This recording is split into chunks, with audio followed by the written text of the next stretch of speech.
In a rock band, there's a lot of responsibility there. When you have more aggressive based music, you're kind of conducting what's happening emotionally for that audience a lot of the time.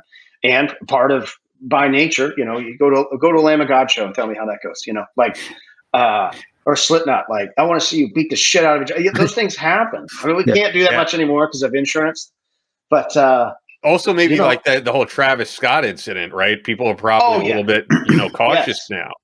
Well, the irony there, though, again, is the fact that I think most rock acts wouldn't have responded that way. And that was, I don't know him personally. I know some of the security that was there. We've worked with,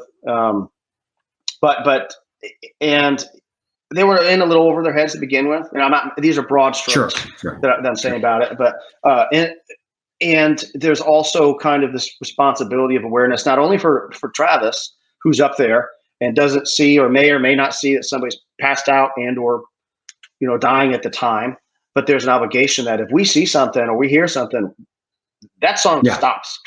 And we'll. By the way, when that does happen, like, okay, whoa, is everybody okay? What is it? The crowd loves that kind of shit, and I that's baked into our culture, I think.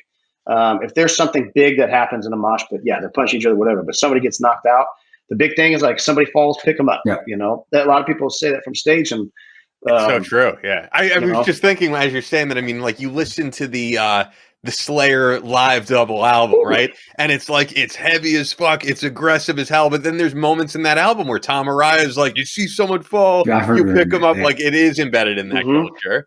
Yeah. So it's kind of a different thing because I think there is responsibility there because people are going to beat the shit out of each other sometimes, and it's hard to do for us because we have the people, and especially with like the arena shows, we got people that want to beat the shit out of each other, but then they got mom and dad with the kid on their shoulders next to them that have been listening to us for 20 years. So it is a different thing as we get older, but we're extremely fortunate. And I think that those failures, like those two, really help not only quality of life, but the ability to get a sharper trajectory of things.